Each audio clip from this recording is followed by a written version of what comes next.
Hello everyone, welcome to Pharmapedia. So pharmacology నుంచి ఇంకొన్ని ఎంసీక్యూస్ని solve చేద్దాం. చూడండి. సో ఫస్ట్ క్వశ్చన్ ఏంటిది? ఫార్మకోడైనమిక్ మీన్స్. సో ఫార్మకోడైనమిక్ అంటే ఏంటిది? Easy question. సో ఆప్షన్స్ ఏమి ఇచ్చారు? Option A, movement of drug in and alteration of drug by the body. So ఇక్కడ డ్రగ్ మూమెంట్, మన బాడీలో డ్రగ్ మూమెంట్ అండ్ దాని ఆల్టరేషన్ అంటే ఏంటిది? దాని మెటబాలిజం అనమాట of the drug by the body. అయితే బాడీ చేస్తుందన్నమాట. ఫార్మకోడైనమిక్లో బాడీ వర్క్ చేస్తుందా? No. And physiological and biochemical effect of the drug and their mechanism of action. So ఈ క్వశ్చన్ అంటే ఈ ఆప్షన్ని అర్థం చేసుకోవడానికి ట్రై చేయండి. సో ఫిజియోలజీ, ఇప్పుడు డ్రగ్ మన బాడీలోకి వెళ్ళిపోయిన తర్వాత అది ఏం చేస్తుంది? ఫిజియోలాజికల్ అండ్ బయోలాజికల్ ఎఫెక్ట్ని ప్రొడ్యూస్ చేస్తుంది, రైట్?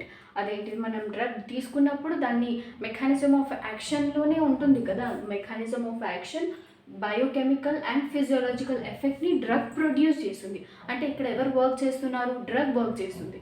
ఈ ఆప్షన్లో ఏంటిది? బై ద బాడీ, అంటే బాడీ వర్క్ చేస్తుంది. దీంట్లో మనకు డ్రగ్ వర్క్ చేస్తుంది. అండ్ నెక్స్ట్ ఆప్షన్ సి ఏంటిది? ఏడిఎంఏ నేను షార్ట్ ఫామ్లో రాశాను. Absorption, distribution, metabolism and excretion. So ఈ వర్క్ కూడా ఎవరు చేస్తారు? బాడీయే చేస్తుంది. బాడీ అబ్జర్వ్ చేసుకుంటుంది, బాడీ డిస్ట్రిబ్యూట్ చేస్తుంది, బాడీ మెటబలైజ్ చేస్తుంది అండ్ బాడీ ఆ డ్రగ్ని ఎక్స్క్రీట్ చేస్తుంది. బట్ ఇది బాడీ చేసే పని. డ్రగ్ ఏం చేస్తుంది? డ్రగ్ ఫిజియోలాజికల్ అండ్ బయోకెమికల్ ఎఫెక్ట్ని ప్రొడ్యూస్ చేస్తుంది. సో ఫార్మకోడైనమిక్ అంటే ఏంటిది? What drug does to the body. Drug బాడీకి ఏం చేస్తుంది? డ్రగ్ బాడీకి ఏం చేస్తుంది? Physiological and biochemical effect and their mechanism of యాక్షన్ని ప్రొడ్యూస్ చేస్తుంది. సో మనకు ఆప్షన్ బి కరెక్ట్ ఆన్సర్ అనమాట. సో దీని త్రూ మనం ఫార్మకోడైనమిక్ అంటే అండ్ ఫార్మకోకైనెటిక్ అంటే ఏంటి కూడా 2 టర్మ్స్ వచ్చేసాయి మనకి. నెక్స్ట్ సెకండ్ క్వశ్చన్ ఏంటిది? In which route of administration drug is placed under the tongue or crushed in the mouth. అయితే ఏ రూట్ ఆఫ్ అడ్మినిస్ట్రేషన్ త్రూ డ్రగ్ని టంగ్ కింద పెడతారు? Placed in the tongue or crushed, మౌత్లోనే crush చేస్తారు. So ఏ రూట్ అది? సో ఫస్ట్ ఏంటిది? ఆప్షన్స్ ఏమి ఇచ్చారు? Parenteral route. పెరెంట్రల్ రూట్ అనేది మౌత్ త్రూ ఉండదు కదా, టంగ్ ఆర్ ఇది త్రూ మౌత్ ఉండదు కదా, డైరెక్ట్ ఇంజెక్షన్ త్రూ ఇచ్చేస్తారు. అది పెరెంట్రల్ రూట్. రెక్టల్ రూట్ అంటే ఏంటిది? త్రూ రెక్టమ్ నుంచి డ్రగ్ని ఇంజెక్ట్ చేస్తారు. ఎలా అంటే ఏ కేసెస్లో రెక్టల్ రూట్ని చూస్ చేస్తారంటే, ఆ పేషెంట్ డ్రగ్ని కన్జ్యూమ్ చేసుకోలేని, అంటే ట్యాబ్లెట్ ఇలా ఓరల్లీ తీసుకోలేని సిచ్యువేషన్స్లో రెక్టల్ రూట్ని ప్రిఫర్ చేస్తారు. And bulk amount of drug, అంటే ఎక్కువ డ్రగ్ని ఆ పేషెంట్కి మనం ఇవ్వాలి అని అనుకుంటున్నప్పుడు రెక్టల్ రూట్ని చూస్ చేస్తారు. అలాంటి కండిషన్స్లో రెక్టల్ రూట్ని చూస్ చేస్తారు. ఓరల్ రూట్ అంటే more convenient route and most of the patients కానీ కన్జ్యూమర్స్ ఓరల్ రూట్ని ప్రిఫర్ చేస్తారు.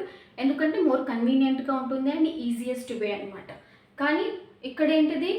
ఓరల్ రూట్లో మనం ఏం చేస్తాం? డ్రగ్ని స్వాలో చేసుకుంటాం. ఏంటిది? టంగ్ కింద పెట్టాం అండ్ క్రష్ కూడా చేయం. ఓరల్లీ స్వాలో చేసుకుంటాం త్రూ వాటర్తో. సబ్లింగ్వల్ అంటే ఏంటిదంటే, సబ్లింగ్వల్కి ఇంకొక పేరు ఏంటిది? బక్కల్. సో బక్కల్ రూట్ అంటాం. సో సబ్లింగ్వల్ ఈ రూట్లో మనం డ్రగ్ని, ఈ రూట్ చూస్ చేసుకునేటప్పుడు డ్రగ్ని ఏం చేస్తారు? టంగ్ కింద పెడతారు లేదా crush in the mouth. Crush in the mouth అంటే చిన్నపిల్లలకి కొన్ని ట్యాబ్లెట్స్ ఇస్తారు కదా, స్వీట్గా ఉంటాయి అవి. చిన్నపిల్లలకి ఇచ్చేటప్పుడు వాళ్ళు క్రష్ చేసుకొని ట్యాబ్లెట్ని స్వాలో చేసుకుంటారు అనమాట. అంటే స్వాలో చేయరు, క్రష్ చేస్తే ట్యాబ్లెట్ అక్కడే డిజాల్వ్ అయిపోతుంది. ఈ టంగ్ కింద పెట్టిన ట్యాబ్లెట్ అలాగే డిజాల్వ్ అయిపోతుంది అనమాట. ఇలా ఈ కైండ్ ఆఫ్ ట్యాబ్లెట్స్ని వొమికైండ్ ఆ కైండ్ ఆఫ్ ట్యాబ్లెట్స్ని ఈ రూట్ నుంచి ఇస్తారనమాట. Sublingual.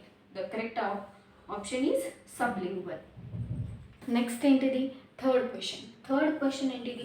Through which route 100% bioavailability occurs. So question ఏమడిగారు? ఏ రూట్ నుంచి 100% బయో అవైలబిలిటీ జరుగుతుంది. సో ఈ క్వశ్చన్ని నేను షార్ట్ వీడియోలో అడిగాను, చాలామంది రెస్పాన్స్ ఇచ్చారు అండ్ కరెక్ట్ ఆన్సరే చెప్పారు. మళ్ళీ ఒకసారి ఈ క్వశ్చన్ని మనం డిస్కస్ చేసుకున్నాం ఇన్ డీటెయిల్గా. సో ఏంటిది? ఏ రూట్ నుంచి 100% బయో అవైలబిలిటీ జరుగుతుంది. ఆప్షన్స్ ఏంటిది? Intramuscular, intravenous, intradermal, subcutaneous. So intramuscular అంటే ఏంటిది? ఐఎం రూట్, అంటే మనం డ్రగ్ని స్కెలిటన్ మజిల్లోకి ఇంజెక్ట్ చేస్తాం. నెక్స్ట్ ఇంట్రావీనస్ అంటే ఇంట్రావీనస్ రూట్ని మనం డైరెక్ట్లీ వీన్స్లోకి మనం డ్రగ్ని ఇంజెక్ట్ చేస్తాం. ఇంట్రాడర్మల్ ఏంటిది? స్కిన్ కదా, డర్మ్ అంటే స్కిన్. అయితే డ్రగ్ని మనం స్కిన్లోకి ఇంజెక్ట్ చేస్తాం. సబ్క్యూటేనియస్ అంటే సబ్క్యూటేనియస్ ఏంటిది? మన టిష్యూ కదా, మన స్కిన్లో ఒక టిష్యూ కదా. సో సబ్క్యూటేనియస్ టిష్యూలోకి డ్రగ్ని మనం ఇంజెక్ట్ చేస్తాం. సో ఈ దీంట్లో మన కరెక్ట్ ఆప్షన్ ఏంటిది? Option B, intravenous route. So intravenous route నుంచి 100% బయో అవైలబిలిటీ జరుగుతుంది.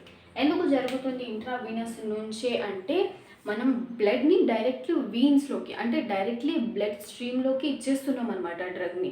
సో అది ఇంకేం ఫేజెస్ని క్రాస్ చేయాల్సిన అవసరం లేదు. Drug directly end of the day మనం డ్రగ్ అంటే రూట్ ఆఫ్ అడ్మినిస్ట్రేషన్ నుంచి సిస్టమిక్ సర్క్యులేషన్కి డ్రగ్ వెళ్ళాలి కదా, అది మూమెంట్ కదా.